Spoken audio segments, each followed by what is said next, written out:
வணக்கம் நண்பர்களே. இந்த நிகழ்ச்சியின் மூலமா உங்ககிட்டலாம் பேசுறதுல எனக்கு ரொம்ப சந்தோஷம். உலக மொழிக்கெல்லாம் மூத்த மொழி தாய்மொழின்னு சொல்லும்போது இன்னைக்கு சில பேர் கேலி பேசுறாங்க. ஆனா 18ஆம் நூற்றாண்டிலேயே நாம பயன்படுத்தின எத்தனையோ பழமொழிகள் நமக்கு தெரியாமையே போயிடுச்சு. அந்த பழமொழிகள் எல்லாம் ஒன்னா சேர்த்து அவற்றையெல்லாம் ஆங்கில வடிவம் கொடுத்து இவ்வளவு அற்புதமான அறிவுடையவர்களா தமிழர்கள் அப்படின்னு ஆச்சரியப்பட்டவங்க வெள்ளக்காரங்க. பாட்டி தாத்தாலாம் நமக்கு சொல்லி வச்சுட்டு போன மிக அற்புதமான வாழ்க்கையில மறக்க முடியாத அவங்களுடைய அனுபவ பாடங்களை பழமொழிகளா மாத்தி வச்சிருக்காங்க. அதுல சில பழமொழிகள் ஆங்கிலேயர்களால மிக அற்புதமா அவங்களுடைய மொழிக்கு ஏற்ற மாதிரி அவங்க தன்மைக்கு ஏற்ற மாதிரி அதை வடிவமைச்சிருக்காங்க. அதுல சிலதை உங்களுடைய பார்வைக்கு நான் இந்த நிகழ்ச்சியின் மூலமா வைக்கிறேன். வாங்க நிகழ்ச்சிக்குள்ள போலாமா? முதல்ல கடவுளுக்கும் மனுஷனுக்கும் உள்ள தொடர்பை வெளிப்படுத்துற மிக அற்புதமான ரொம்ப ஆழமான அர்த்தங்களை கொண்ட பழமொழிகள் நம்ம முன்னோர்களிடம் இருந்திருக்கு. அதையெல்லாம் நம்ம மறந்துட்டோம். அதெல்லாம் ஞாபகப்படுத்துற நிகழ்ச்சியா தான் இது அமைய போகுது. இதை தொடர்ந்து பாருங்க. நம்ம சேனலை சப்ஸ்கிரைப் பண்ணுங்க. முதல்ல கடவுளுக்கும் மனுஷனுக்கும் சம்பந்தப்படுத்துற மாதிரி பழமொழிகளை பார்க்கலாம்னு சொன்னேன். அதோட தலைப்பு காட் அண்ட் மேன். ஆகாசத்திலிருந்து அருந்து விட்டேன், பூமி தேவி ஏற்றுக்கொண்டாள். I was thrown up from heaven, but God's Bhuma Devi's mercy received me on earth. என்ன சொல்ல வராங்கன்னா, ஆகாசத்துல இருந்து நான் மேல இருந்து இறைவனால் அனுப்பப்பட்டேன். எங்க விழுவேன்னு தெரியாது, ஆனா எங்க நான் சரியா சேரணுமோ அந்த இடத்துல பூமாதேவி என்னை கொண்டாந்து இறக்கி விட்டுட்டா அப்படின்னு அற்புதமான ஒரு பழமொழி மூலமா சொல்றாங்க. இதுல இருந்து சொல்ல வருது என்ன அப்படின்னா, so says one who stands alone and helpless in this world. யாருமே இந்த உலகத்துல உதவியற்று இருக்க போறதில்ல. உலகத்துல யாரோ யாருக்கோ உதவி செய்வாங்க. அவங்கள கடவுள்னு சொல்லலாம், இல்ல மனுஷ வடிவத்துல வந்த கடவுள்னு கூட சொல்லலாம். இதுதான் இந்த பழமொழியோட அர்த்தம். அடுத்தது, அகதிக்கு ஆகாசமே துணை. ஹெவன் ஹெல்ப்ஸ் த ஹெல்ப்லெஸ் அப்படின்னா, ஹெவன்னா கடவுள்னு சொல்லலாம், இல்ல வானுலகத்துல இருந்து வந்ததுன்னு சொல்லலாம். அததான் அந்த காலத்துல சுருக்கமா அகதிக்கு ஆகாசமே துணை அப்படின்னு சொல்லுவாங்க. அதாவது யாரும் இல்ல அப்படின்னு கவலைப்பட வேணாம். எப்படி ஆகாசம் திறந்திருக்குதோ அது மாதிரி மனுஷ மனங்களும் திறந்திருக்குது. ஏதோ ஒரு விதத்துல அவங்களுக்கு ஒரு உதவி கிடைக்கும்ன்ற ஒரு உற்சாகத்தையும் நம்பிக்கையும் கொடுக்கிற பழமொழி தான் இது. அடுத்தது, கெடுப்பாரை தெய்வம் கெடுக்கும். those that destroy others will be destroyed by God அப்படின்னு மிக அழகா சொல்லியிருக்காங்க. இதுக்கு விளக்கம் கொடுக்க வேண்டிய அவசியமே இல்லை. யார் ஒருத்தர் அடுத்தவங்களை கெடுத்து வாழணும்னு நினைக்கிறாங்களோ அவங்கள கண்டிப்பா தெய்வம் கெடுத்து விட்டுரும். அதாவது அவங்கள வாழ விடாது அப்படின்றதுடைய விளக்கம் தான் இது. எவ்வளவு பெரிய விஷயத்த எவ்வளவு சுருக்கமா சொல்லியிருக்காங்க பாருங்க. ஒன்னும் வெள்ளக்காரன் முட்டாள் இல்ல. நம்முடைய தாய் தமிழ்ல வந்த பழமொழிகளை எடுத்து அவனுடைய மொழிக்கு மொழிபெயர்க்கணும்னு அவனுக்கு ஒன்னும் அவசியம் இல்லை. நம்மள நாகரிகம் இல்லாத கூட்டம்னு அன்னைக்கு எள்ளி நகையாடினாங்க 18ஆம் நூற்றாண்டுல. இந்த டிரான்ஸ்லேஷன்ஸ் மொத்தமும் 18ஆம் நூற்றாண்டுல வந்ததுன்னு சொன்னா நீங்க நம்புவீங்களா? சரி, அடுத்தது பார்க்கலாம். தலைவன் சொல் கேள் நன்னறி தவறேல் அப்படின்னு ஒரு சொலவடைன்னு சொல்லுவாங்க, இல்ல பழமொழின்னு சொல்லுவாங்க. அந்த வார்த்தைக்கு என்ன இங்கிலீஷ்ல டிரான்ஸ்லேட் பண்றாங்கன்னா, listen to the word of God and don't turn from good path அப்படின்னு சொல்றாங்க. அதாவது தலைவன் சொல் கேள்னா அதை நீங்க பன்முகத்துல எடுத்துக்கலாம். அந்த நேரத்துல தலைவன்றத நீங்க இறைவனாவும் எடுத்துக்கலாம், இல்ல குடும்ப தலைவனா எடுத்துக்கலாம், இல்ல அரசியல் தலைவனா எடுத்துக்கலாம். எப்படி வேணா அந்த இடத்துக்கு ஏற்ற மாதிரி நீங்க எடுத்துக்கலாம். இங்க இங்கிலீஷ்ல என்ன மீன் பண்றாங்க அப்படின்னா, தலைவன் சொல் கேள் நன்னறி தவறேல். கடவுளுடைய வார்த்தைய கேள். கடவுள்ன்றது இந்த இடத்துல கடவுள் பக்தி இல்லாதவங்களுக்கு அவங்களுடைய மனசாட்சின்னு கூட எடுத்துக்கலாம். மனசாட்சி சொல்றபடி கேளு, அது நிச்சயமா உங்களை நல்ல வழியில கொண்டு போய் விடுன்னு சொல்றாங்க. அதே மாதிரி நல்ல வழியில நடங்க. இதுதான் சிம்பிளான விளக்கம். அடுத்தது, தான் ஒன்று நினைக்க தெய்வம் ஒன்று நினைக்கிறது. while man thinks one thing, God thinks another. இதுக்கு ஒன்னும் விளக்கம் ஒன்னும் சொல்ல வேண்டியதே இல்ல. தான் ஒன்று நினைக்க தெய்வம் ஒன்று நினைக்குது அப்படின்னா, நாம எப்பவுமே நல்லா யோசிச்சு பார்த்தோம்னா நம்ம மனசு நமக்கு எது சரின்னு படுதோ அதுதான் சரின்னு சொல்லும். ஆனா நாம நினைக்கிறது நமக்கு சாதகமாவோ இல்ல நமக்கு சுயநலமாவோ இருக்கும்போது அதை நிச்சயமா கடவுள் ஒத்துக்காது. கடவுளுக்குன்னு ஒரு நியாயம், ஒரு தர்மம், ஒரு நீதின்னு இருக்கு. அததான் தான் ஒன்று நினைக்க தெய்வம் ஒன்று நினைக்கிறது. கடவுள் எது சரியோ அதை தான் நினைச்சு அந்த வழியில் நம்ம கொண்டு போவாரு அப்படின்றது இந்த பழமொழியோட விளக்கம். அடுத்தது, திருவாக்குக்கு எதிர்வாக்குண்டோ அப்படின்னு ஒரு சொலவடை பழமொழி இருக்கு. No word can go against God's word. திருவாக்கு அதாவது இறைவன் சொல்லியிருக்க வழி, நல்ல வழி, நேர்மையான வழி. இந்த அந்த வழிக்கு ஏதாவது எதிர்வாக்கு இருக்குமா அப்படின்ற மாதிரி ஒரு அர்த்தத்துல இதை சொல்றாங்க. சரி, அடுத்தது பார்க்கலாம். தூங்காதவனே நீங்காதவன். he who is ever active is never moved. தூங்காதவனே நீங்க ஒரு பாட்டுல கேட்டிருப்பீங்க, தூங்காதே தம்பி தூங்காதே அப்படின்ற ஒரு பாட்டுல அந்த வரிகள் மிக அற்புதமான வரிகளா உங்களுக்கு விழும். அதேதான் இதுலயும் அர்த்தம் கொடுக்கறாங்க. he who is ever active is never moved. எப்ப பார்த்தாலும் தூங்கி சோம்பேறியா இல்லாம சுறுசுறுப்பா விழிப்பா இருக்கிறவன் நிச்சயமா வாழ்க்கையில பழிச்சுப்பான்றதான் என்னுடைய அர்த்தம். அடுத்தது, பூனையானது தன்னை தழுவத் தெரியாத சக்தியற்ற குட்டியை தன் வாயில் கவி செல்வது போல் அப்படின்ற ஒரு சொலவடை இருக்கு. அதாவது என்ன அர்த்தம்னா, பூனை ஒரு 4 குட்டி போடுது அப்படின்னா அதுல 2 செழுமையா இருக்க குட்டி தானாவே வளரும். ஆனா நடக்க முடியாத சக்தியற்ற ரொம்ப சோனியா ரொம்ப பலகீனமா இருக்கக்கூடிய குட்டிய அந்த தாய் பூனை ஒரு இடத்துல இன்னொரு இடத்துக்கு வாயில கவிட்டு போறதை நீங்க பார்க்கலாம். அதுதான் இங்கிலீஷ்ல அழகா சொல்றாங்க, as the cat takes its young one unable to crawl and carries out, so God takes the helpless and carries him till he learns to cling to the God. அதாவது எந்த ஒரு குட்டியால தவழ முடியலையோ இல்ல நடக்க முடியலையோ அத அந்த தாய் பூனை தூக்கிட்டு போகும். அது மாதிரிதான் கடவுளும். நம்மால செயல்பட முடியாம நம்ம திகைச்சு நிக்கும் போது நம்மள கடவுள் கை தூக்கி கூட்டு போவாரு. எப்படி பூனையும் அந்த தாய் குரங்கும் தன்னுடைய குட்டிகளை மடி மேல தூக்கிட்டு போற மாதிரி கடவுள் நம்மளை காப்பாத்துவாருன்னு மிக அற்புதமான ஒரு கருத்தை இந்த பழமொழி சொல்லுது. எவ்வளவு பெரிய விஷயத்த 18ஆம் நூற்றாண்டிலேயே நம்முடைய முன்னோர்களாகிய தமிழர்கள் அழகா சொல்லி வச்சுட்டு போயிருக்காங்க. நம்ம கிட்ட இருந்து போனதுதாங்க எல்லாம். அது நிறைய பேர் இன்னைக்கு நம்ம இல்லைன்னு சொன்னாலும் அது இல்லாம போயிடுமா? உலகத்தில் இருக்கக்கூடிய அனைத்து மொழிக்கும் தாய்மொழியா இருக்கிற தமிழ் மொழி தான். நம்ம தமிழ் மொழியில இருக்க வார்த்தைகளை எடுத்துதான் பல ஆங்கில வார்த்தைகள் பல மொழியில இருக்கக்கூடிய வார்த்தைகளை உருவாக்கி இருக்காங்கன்றது உங்களுக்கே தெரியும். சரி, நம்ம அடுத்தது பார்க்கலாம். தெய்வம் இல்லாதையா பொழுது போகிறதும் பொழுது விடியறதும் அப்படின்னு ஒரு பழமொழி. அது எப்படி இங்கிலீஷ்ல டிரான்ஸ்லேட் பண்ணிருக்காங்க அப்படின்னா, it is because there is no God that the sun sets and rises, said ironically to disbelievers in God as a designer. என்ன சொல்ல வராங்கன்னா, இதுல ரொம்ப எளிமையா தான் இருக்கு, அதுல புரியும். ஆனா இங்கிலீஷ்ல என்ன சொல்ல வராங்கன்றத நான் சொல்றேன். எனக்கு தெரிஞ்ச கொஞ்சம் இங்கிலீஷ்ல உங்களுக்கு டிரான்ஸ்லேட் பண்றேன். கடவுள் இல்ல அப்படின்னு ஒருத்தர் கடவுளை நம்பாதவர் சொல்றாருன்னா, சூரியன் உதிக்கிறதும் சூரியன் மறையறதும் எப்படி நடக்குது? ஏற்கனவே ஒரு மிகப்பெரிய திட்டம். இந்த உலகத்துல நாம வந்தது, இந்த பூமியில நாம வாழறது, இப்படி இந்த உலகத்துல நடக்கிற ஒவ்வொரு செயல்களுக்கும் பின்னாடியும் ஒரு மிகப்பெரிய திட்டம் இருக்கு. உதாரணமா நீங்க ஒரு ஊருக்கு போறீங்கன்னா அதுக்கு முன்னாடி எவ்வளவு பிளான் பண்றீங்க? இந்த பஸ் பிடிக்கணும், இந்த வண்டி பிடிக்கணும், அங்க இருந்து அங்க டிக்கெட் புக் பண்ணணும், அங்க ஹோட்டல்ல தங்கணும். ஒரு 2 நாள் ட்ரிப்புக்கே நீங்க இவ்வளவு பிளான் பண்றீங்கன்னா, உலகத்துல நடைபெறுகின்ற இத்தனை விதமான மக்களுடைய செயல்பாடுகளையும் ஒருத்தன் திட்டம் போட்டிருக்கான் அப்படின்னா அது எவ்வளவு பெரிய திட்டமா இருக்கும். அப்போ நிச்சயமா எல்லாத்துக்கும் மேல நமக்கு மேல ஒருத்தன் இருக்கான்றத நம்ம நம்பிதானே வேண்டியிருக்கு. சரி, அடுத்தது பார்க்கலாமா? தெய்வம் காட்டும் ஊட்டுமா, இப்படி ஒரு சுருக்கமான பழமொழி இருக்கு. அது இங்கிலீஷ்ல God will show us a way, but will he put food into our mouth? God helps those who help themselves. God gives every bird its food, but doesn't throw it into the nest. ரொம்ப எளிமையான ஒரு விஷயம் தான். அதை நான் உங்களுக்கு இங்கிலீஷ்ல என்ன சொல்லிருக்காங்க அப்படின்றத நான் உங்களுக்கு விளக்கமா சொல்றேன். கடவுள் நமக்கு சாப்பாடு கொடுப்பாரு, ஆனா சாப்பாடு எடுத்துட்டு நம்ம வாயில வச்சு ஊட்ட மாட்டார். கடவுள் யாருக்கு உதவி இல்லையோ அவங்க நிச்சயமா உதவி பண்ணுவார். அத மனுஷ ரூபத்துல பண்ணுவாரு. God gives every bird its food. கடவுள் இந்தா வச்சுக்க அப்படின்னு அந்த பறவையோட தீனி அதனுடைய கூட்டுல போடுறது இல்ல. அது மாதிரிதான் சாப்பாடு நமக்கு கிடைக்கும்னு வீட்டுல கொண்டாந்து கடவுள் போடுறது இல்ல. நாம இறங்கி போய் அதை தேடணும். God reaches us good things with our own hand. கடவுள் நம்மள எப்படி அணுகுவார்னா நம்முடைய சொந்த கைகள் மூலமா தான் அணுகுவார். அதாவது நமக்கு நாம அதுக்கு செயல்பட்டாதான் அந்த பலனை நம்ம அனுபவிக்க முடியும். ஃபேனா இருந்தாலோ லைட்டா இருந்தாலோ ஏசியா இருந்தாலோ அதனுடைய சுவிட்சை நீங்க போட்டாதான் அது ஓடும்.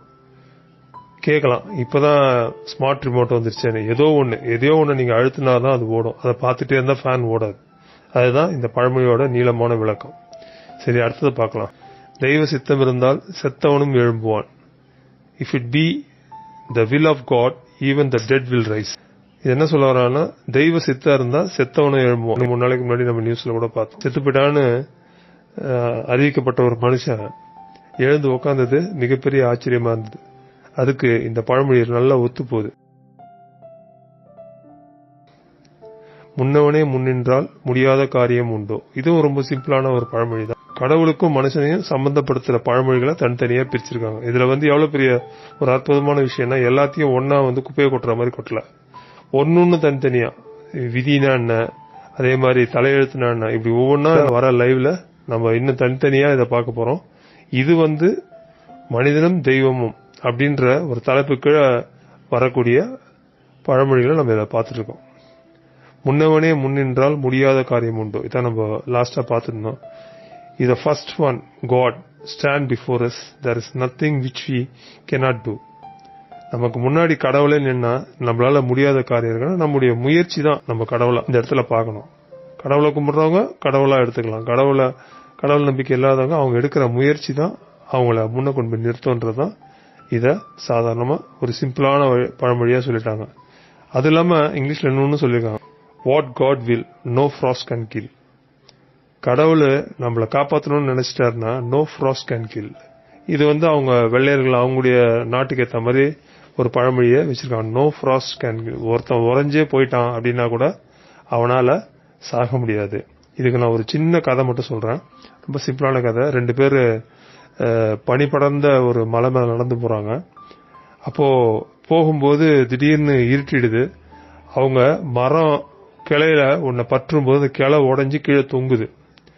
அப்ப எங்க இருந்தோ ஒரு குரல் கேக்குது. ஆண்டவன் சொல்றாரு, கடவுள் சொல்றாரு, நீ கையை விடு, கையை விட்டினா நீ நிச்சயமா தப்பிச்சிடலாம். இல்ல நான் கை விட மாட்டேன், நீ யாரு, நான் தான் உன்னை படைச்ச கடவுள், நான் சொல்றேன் நீ கையை விடு, நீ தப்பிச்சிடலாம். இல்ல நான் விட மாட்டேன், நான் கண்டிப்பா விடவே மாட்டேன், என் உயிர் போயிடும் அப்படின்ட்டு. அந்த 2 பேர்ல ஒருத்தன் அந்த குரலை நம்பி கையை விட்டான், அவன் தப்பிச்சு போயிட்டான். அடுத்த நாள் காத்தால நம்பாதவன் அந்த பனியில உறைஞ்சு போய் அப்படியே நின்னான். அவனுக்கு கீழே பூமி ஒரு ஜான் உயரம் தான் இருந்தது.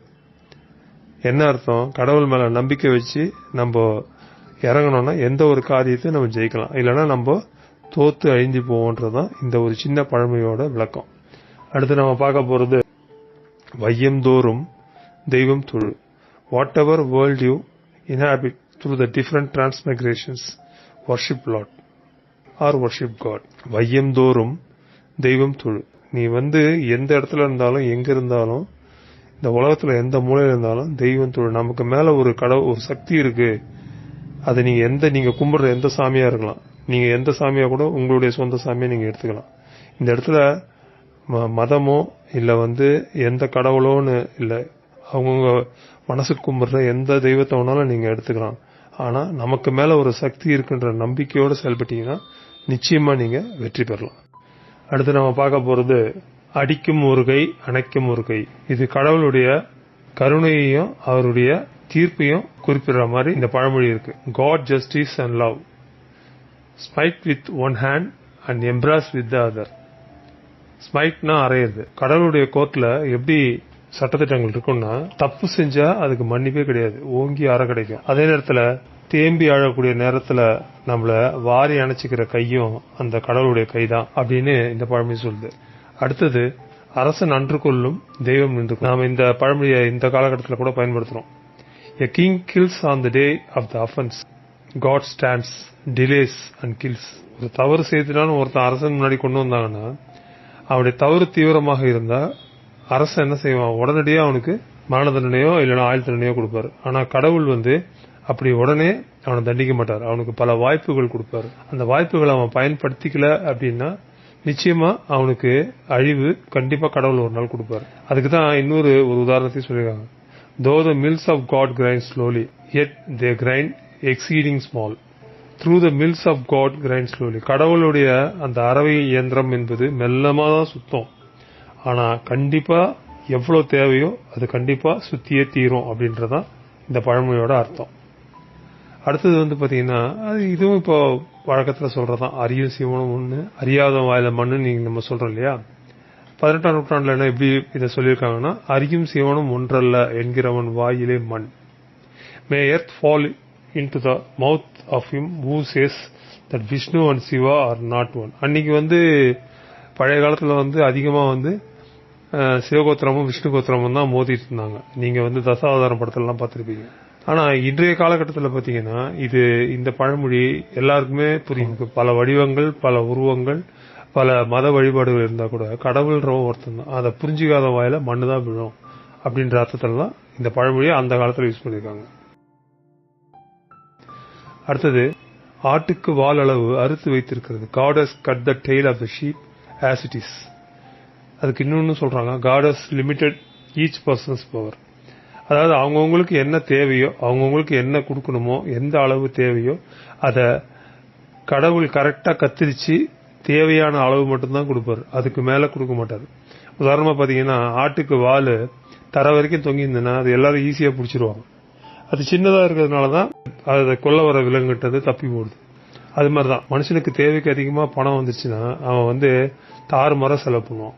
அவனுக்கு என்ன தேவையோ, அவனுக்கு என்ன கொடுக்கணுமோ அதை ஆண்டவன் கரெக்டா யோசிச்சு கொடுப்பாரு அப்படின்ற ஒரு விஷயத்த சொல்றாங்க. ஈசனுடைய அடியார் மனம் எரிந்து புகைந்தால் வீண் போகுமோ.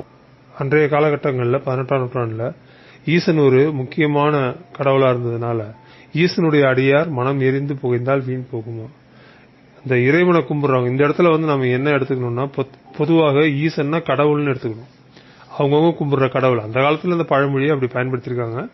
அதுக்கு உண்மையான உட்பொருள் என்னவா இருக்கும் அப்படின்னு நான் நினைக்கிறேன்னா, கண்டிப்பா எல்லாம் வல்ல இறைவன், எல்லாரும் கும்பிடுற இறைவனா தான் இருக்கணும். Shall it be counted as nothing that the hearts of God's worshippers burn and smoke? என்ன சொல்ல வராங்கன்னா, கடவுளை ரொம்ப விசுவாசிச்சு கடவுளை நேர்மையா மனசிலிருந்து கும்பிடக்கூடியவங்களுடைய மனம் எரிந்து புண்பட்ட அவங்களுடைய மன வருத்தம் வீண் போகாது அப்படின்ற ஒரு விளக்கத்தை இதுல கொடுக்குறாங்க. அடுத்தது, எளியாரை வலியார் அடித்தால் வலியாரை தெய்வம் அடி. If the mighty oppress the weak, God will punish the mighty. ரொம்ப நம்மளோட எளிமையா இருக்கிறவங்க, கஷ்டத்துல இருக்கிறவங்க, இல்ல நம்மளோட சின்ன மனிதர்கள், இல்லைன்னா சின்ன விலங்குகள், இவற்றெல்லாம் அவங்க என்ன நம்ம திருப்பி செஞ்சிட போறாங்கன்னு நம்ம அவங்கள அடிச்சோம்னா அதை பார்த்துக்கிட்டு ஆண்டவர் சும்மா இருக்க மாட்டாரு. கண்டிப்பா அந்த அடிச்சவரை, அந்த வலியவரை தெய்வம் திருப்பி கண்டிப்பாக அடிக்கும் அப்படின்றதான் இந்த பழமொழி சொல்லுது. அடுத்தது, ஏழை பிள்ளைக்கு தெய்வமே துணை. God is the protector of the helpless children. அதாவது வேற யார் இருக்க முடியும்?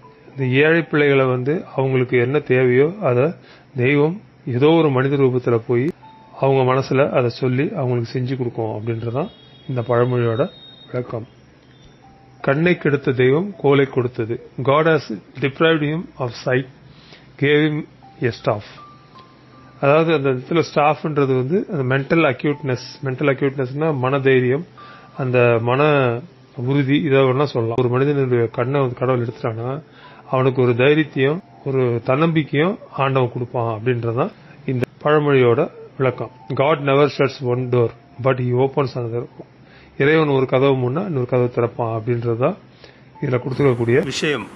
அடுத்தது, குதிரை குணமறிந்தல்லவோ தம்புரான் கொம்பு கொடுக்கவில்லை. இதென்ன புதுசா இருக்கு பழமொழி அப்படின்னு பாத்தீங்கன்னா, is it not because God knew the disposition of the horse that he has not given it horns. அதாவது என்ன சொல்ல வர்றாருன்னா, குதிரையின் குணம் அறிந்தல்லவோ தம்புரான் கொம்பு. தம்புரான்றது இந்த இடத்துல ஆண்டவன் இறைவன் அப்படின்னு நம்ம மனசுல கொள்ளணும். குதிரையின் குணம், ஏன்னா குதிரை ஒரு இடத்துல நிக்காது, குதிச்சுக்கிட்டே இருக்கும், இங்கேயும் அங்கேயும் ஓடும். நல்லா யோசிச்சு பாருங்க, அதுக்கு தலையில 2 கொம்பு இருந்ததுன்னா அது என்ன செய்யும்? போற வரவனாலாம் குத்தி கிழிக்கும். அதுதான் டிஸ்பொசிஷன், அந்த குதிரையோட மனோநிலை. அதை தெரிஞ்சுதான் கடவுள் அதுக்கு கொம்பு கொடுக்கல. அதுதான் யாருக்கு என்ன கொடுக்கணும் என்ன கொடுக்க கூடாதுன்றத கடவுள் நன்கு அறிந்தவர்ன்றதான் இந்த பழமொழியில நம்ம புரிஞ்சுக்கலாம். சரி, லாஸ்ட் பட் நாட் லீஸ்ட், கடைசியா நான் சேகரித்து வச்சிருக்கிற இந்த ஒரு பழமொழியை உங்களுக்கு சொல்றேன். குழந்தையும் தெய்வமும் கொண்டாடின இடத்தில், children and God prefer to be where they are made much of. குழந்தையும் தெய்வமும் கொண்டாடின இடத்தில், எப்படி ஒரு குழந்தை இருக்குதோ அது தெய்வத்துக்கு சமமானது. ஏன்னா குழந்தைக்கு பொய் சொல்ல தெரியாது, ஒரு உண்மையை மறைச்சு ஒரு பொருளை திருட தெரியாது, அடுத்தவங்களை திட்ட தெரியாது, அடுத்தவங்களை பத்தி கெட்டது நினைக்க தெரியாது. இப்படி பல தெய்வீக குணங்கள் இருக்கனால்தான் குழந்தையும் தெய்வமும் ஒன்று, குணத்தால் ஒன்றுன்னு ஒரு பாட்டே இருக்கு. அதனால்தான் எப்படி தெய்வத்தை கொண்டாடுறோமோ அது மாதிரி நாம குழந்தையும் கொண்டாடணும். இதுதான் இந்த பழமொழியோட விளக்கம். நன்றி.